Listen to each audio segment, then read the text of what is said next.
Nasa parking lot habang waiting nag-a-iced tea. Game ay walang tagas, dumidiskarte wisely. Ayaw mga boss, panibagong araw, panibagong gastos naman. Meron tayo dumating dito from Solarfly mga bossing. Rotation na ano to, taillight. Rotate na taillight mga boss. Ito yung bago. Ayan. Yan na yung motor natin, oh. Pinabaklas na. So tara. So bago ngayon, binuksan natin yung packaging. Ayan yung nagro-rotate na bilog. Nagro-rotate siya. Tapos, ayan, meron siyang QR dito. Parang plug and play lang to siya. Nandiyan na yung mga wiring, kasama na yung mga wiring. Tapos yung kagandahan dito, maganda yung remote. Tapos may USB pa. O, diba? Nga mga bossing ko, pinagbabaklasgan natin itong si Clay at ayan nakikita nyo naman, nakuha na natin yung U-box at itong kaha na lang talaga ang problema. So dapat maingat lang sa pagbaklas kasi baka mabali yung mga So kailangan muna natin mga bossing tanggalin itong U-box. Tapos yung kanya ditong cover sa gasolinahan. Yan o, mga nakaklip lang kasi yan mga boss. Yun yung kailangan mong tanggalin para makuha natin dito. Kunin natin to mga boss, papalitan.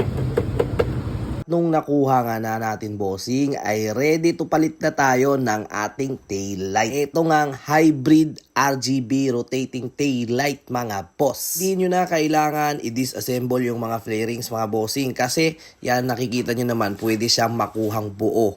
Less hassle mga boss. Kailangan nyo lang tanggalin yung mga nakaklip. Ayun nga mga boss, ikakabit na natin siya.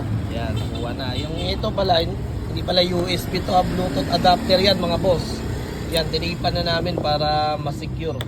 Pati yung ito sa ano to, signal light, hindi na namin gagamitin kasi pangit naman kung apat na yung signal light mo. Okay, tara, salpak na natin. Ayan, kung gusto nyo yung sa apps, ito, scan nyo lang to yung sa apps para ito sa apps. Nakikita nyo napakaraming mode niyan mga bossing. At kung ayaw nyo naman mag-apps ay meron naman ito ng button yan para sa pag-control ng sari-saring kulay niya at mga modes.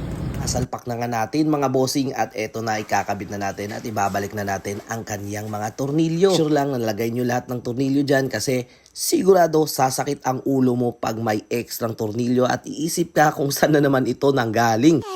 At nakabit na nga natin ito mga bossing at ready to go na itong ating bagong taillight mga boss ko. So ayan mga boss, tapos na at hindi pwede yung hindi natin bibigyan ng eto na ang tindigan niya ngayon. Bangkok, gagawa ng pera hanggat hindi pa antok. Gising ko ay medyo late, brunch na aking kain.